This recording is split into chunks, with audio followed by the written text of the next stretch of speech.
Greetings, gamers, Agent SN, and today we are continuing on our journey with the Every Blink Reviewed series. So far, we've done the mainline Mario games, we've done Mario Kart, we've done Paper Mario, but now we have another. I guess I'm taking a look at the Mario and Luigi series.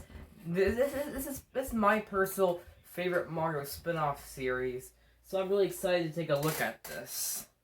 And of course, we're looking at all 5 games and take a couple minutes to review them as normal. But further ado, let's get into it.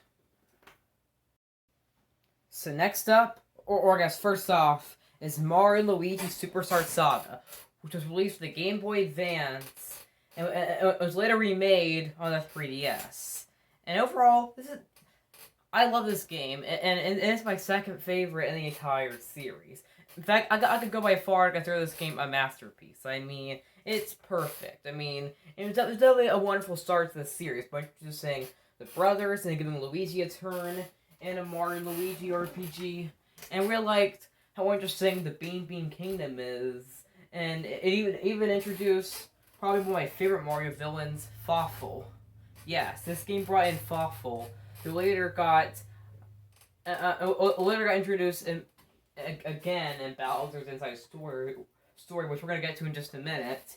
But the Superstar Saga really, it really made a strong impact on the series, and it's definitely one of my favorite games on the Game Boy Advance.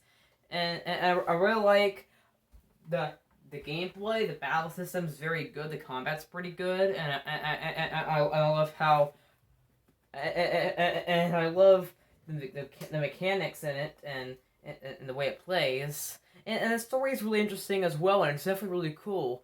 And I like how it's about Mario and Luigi trying to save Bowser from Cackletta, who possesses him after stealing Peach's voice. It's definitely a really nice story. As the Mario and Luigi game is a very good story. This game was the perfect start to the series, and the music is freaking amazing. I mean, have you heard the music in it? The Popple theme, the boss theme, the main battle theme, and a lot of the others. It is absolutely amazing, and this game is definitely one of my favorite video game soundtracks of all time. This game is really amazing, definitely one of the best RPGs Nintendo has ever made. So yeah, 10 out of 10. It has wonderful themes, perfect battle system. It has a really killer soundtrack. The characters are absolutely amazing. It has a really amazing story, and the game was full of creativity and new ideas. I'm also glad they remade it on the 3DS. And the game deserved a 3DS remake, unlike Bowser's Inside Story, which we're going to get to later in this video, even though that's my favorite Mario and Luigi game. But we'll get to that. But yeah, 10 out of 10. It's a masterpiece. If you haven't played it yet, definitely go do so, which I'd recommend the 3DS remake, which had new graphics, new features, new gameplay, and even added the new Bowser's Minions side mode, where you play as a Goomba and stuff and go on quests. Not really a big fan of that mode, but I like the idea as it had. Now let's get on to... Alright, now next up is the second game in the series, and the first one on the DS, and that is Mario Luigi Partners in Time. This game, really great game. Well, it is one of the more forgotten ones, since it didn't get a 3DS remake, like Bowser's Inside Story, but that's okay because you can already play this on the 3DS with backwards compatibility. So and I didn't even think Bowser's Inside Story needed a remake anyway, but we'll get to that later.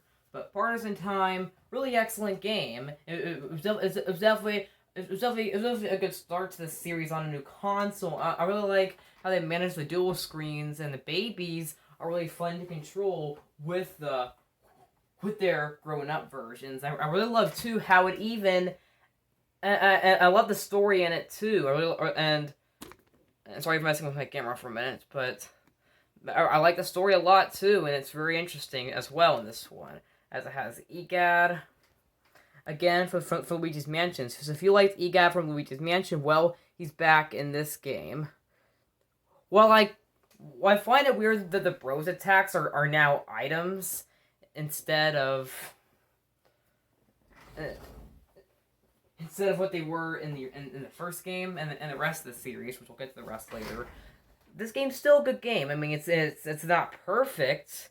It's not perfect by any means, but it does live up to this day. Definitely 15 years later, and I really love the Shroobs and how this game's about aliens going through time and attacking the Mushroom Kingdom, basically. And the story in this game is also really good. Not perfect, but I love how you get to go around Peach's castle and go through different portals that go across time. Time traveling's really fun and everything. And you guys in this game, so what more could you ask for? And it's funny to see Mario and Luigi say, "Babies!" But the Stroops are fun to fight, and yeah. And Princess Shroobs is a pretty good villain. So yeah, I mean, not perfect, as there are a handful of issues that I have with it, but the good outweighs the bad, even though the final boss takes really long. But still, it's a minor detail, still a great game. I give it... Oh. So yeah, this game gets a 9 out of 10. It's definitely one of the best in the series, and well, I do prefer Superstar Saga and Bowser's Inside Story. This game was totally solid, had good use of the DS's dual screens, and it's a time travel mechanic, and the battle system's pretty good, even though I do prefer the original's combat, especially with the Bros attacks. And the babies are really fun to use. The babies are, absolutely fun to use. Or, the story as well. And the story... Well, I do prefer Bowser's High story, which we'll get to in a minute. But yeah, solid game. 9 out of 10. Alright, now let's get into my favorite one of the 5 games. Alright, now next up is definitely one of my favorite Mario spin-offs, and one of my favorite of the whole series. And one of my favorite RPGs of all time, and one of my favorite Nintendo RPGs. Then there's Mario and Luigi, Bowser's Inside Story. The second Mario and Luigi outing on the DS is the best one, truly a masterpiece. I mean, the first 2 games are already great. This one took what made the previous 2 great and improved on it, and even added the new mechanic of Bowser. Yes. It's an inside story. It's all about Bowser, and you even get to go inside of Bowser. And the game is split into 2 different worlds.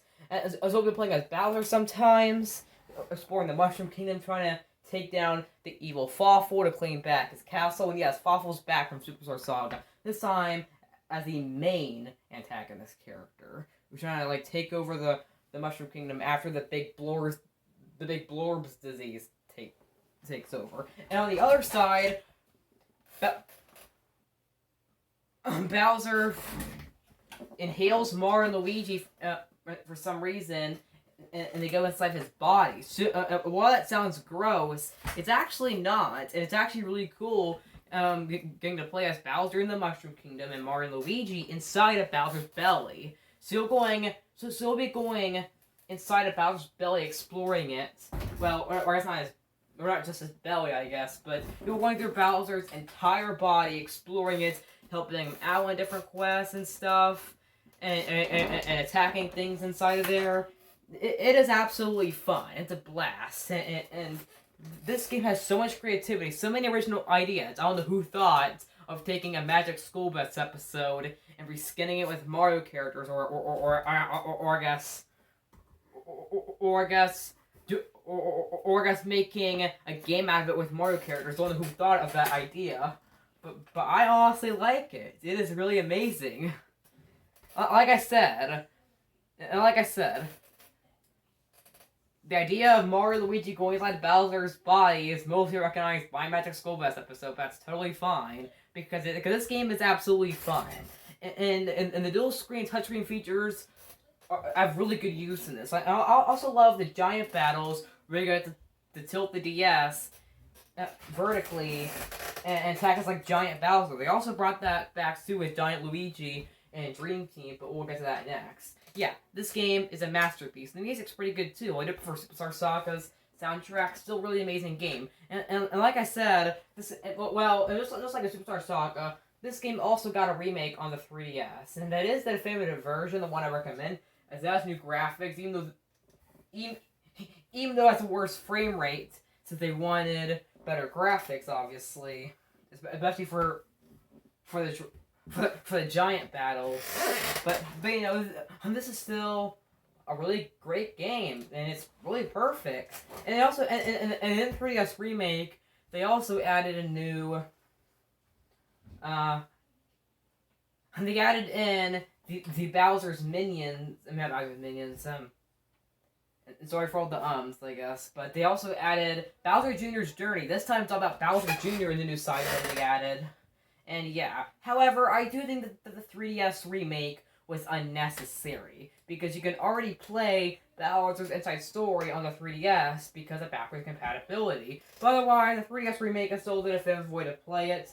And I absolutely love playing with Bowser, going around and Mushroom Kingdom, completing tasks,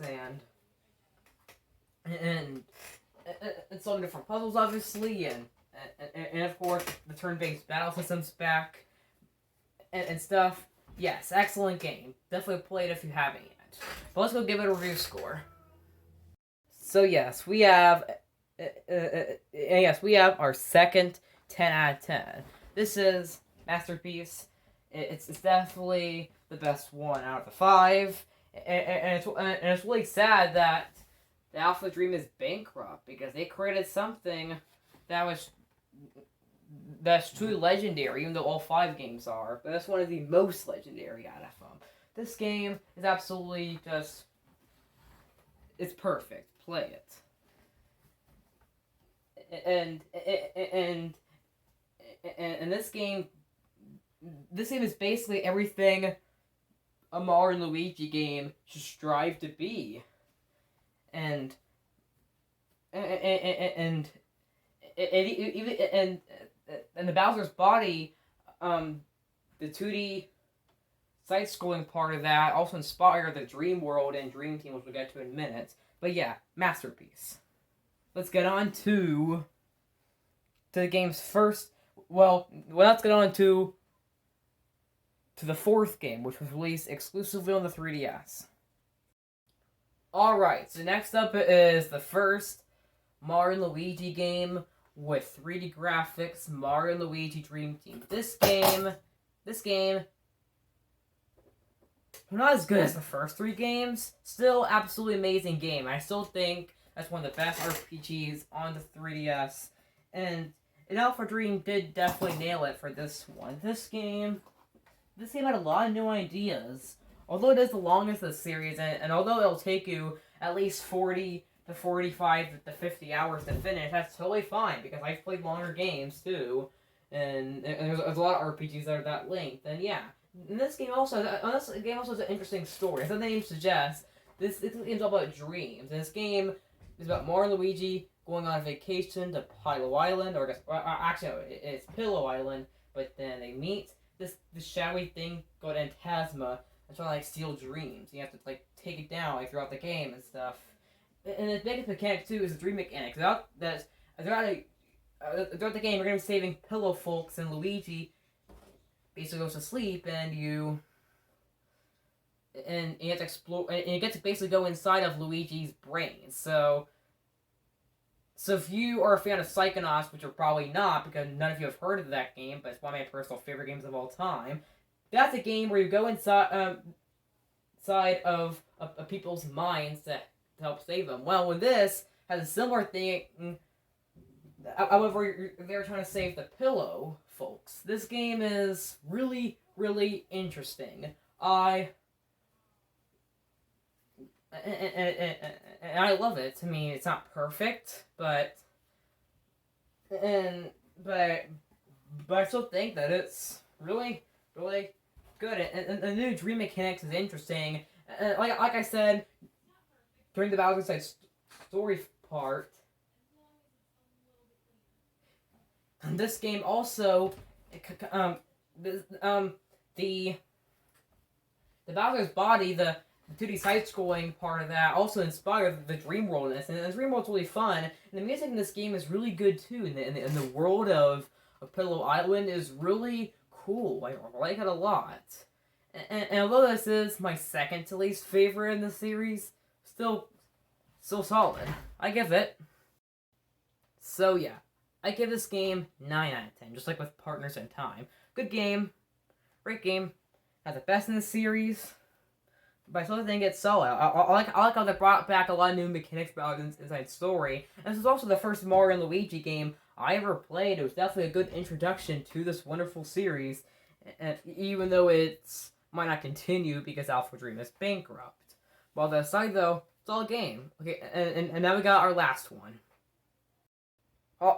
Alright, so next up is the last game of the Mario and Luigi series, and the final original game Alpha Dream made before they were bankrupt, and it was currently the last of the series until a new developer comes around and tries to continue the series or whatever. Mario and Luigi Paper Jam. This game, overall, it's a good game, but not a great game. Unlike the previous 4 games, which I kept praising about, talking about how amazing the story were in them and stuff, this one is... I don't really know. I mean, I like this game, but this is definitely one of the more polarizing games in this series. It's definitely the most polarizing. There are a lot of people that they're just not big fans of this game, others that do like it. I personally like it. It was also the first Mario and Luigi game that I beat. Even though Paper Jam, even though Dream Team was the first one I played, but this was the first one they beat.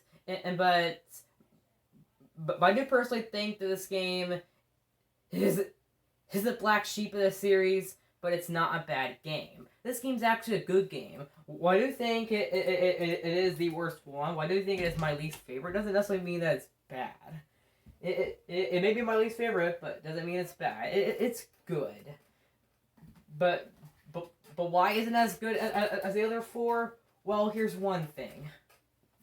It's repetitive. And this game's also a crossover with the Paper Mario series, set between Sticker Star and Color Splash, and after Mario and Luigi Dream Team, as Luigi opens up this book, and a bunch of paper comes out of it, and Mario, Luigi, and Paper Mario recruits. But throughout this game, you're going to be going through a bunch of quests to save Paper Toads, and it's quite repetitive. And the story isn't as interesting. Mostly just things about the paper combining. And yeah, and it's basically like all it has special, basically. That's basically all the story is special. So the story is a little lacking, but not bad. The gameplay, however, is where the game shines outside of the repetitiveness of, the paper toads and stuff. But I do like how this game... Well, the battle system is absolutely amazing, quite unique. It's definitely my favorite part of this game. And I like the locations, even though they're not as interesting as the previous one. But I still think this game is really solid. It's definitely a good send-off to the Alpha Dream era of this series. Though we don't really know if Mario and Luigi is dead or not yet. But let's just go give this a review score. Well, yeah, in just a minute. So yeah, this game is an 8 out of 10. It's not a bad game, but it's definitely my personally favorite out of them all. The story could have been more interesting, and it's a bit too repetitive, but I like its variety and its battle system. And what I try to do with a crossover between Mario's other RPG series, even though the newer Paper Mario games have kind of gone downhill. But I've already talked about that in the last Every Blank review video, so I'm not going to go too in depth with that. But otherwise, still a good game. I definitely recommend it. But the other 4 games shine way more than this one. Anyway, though, that's it for this video. See you guys next time. Agent S out.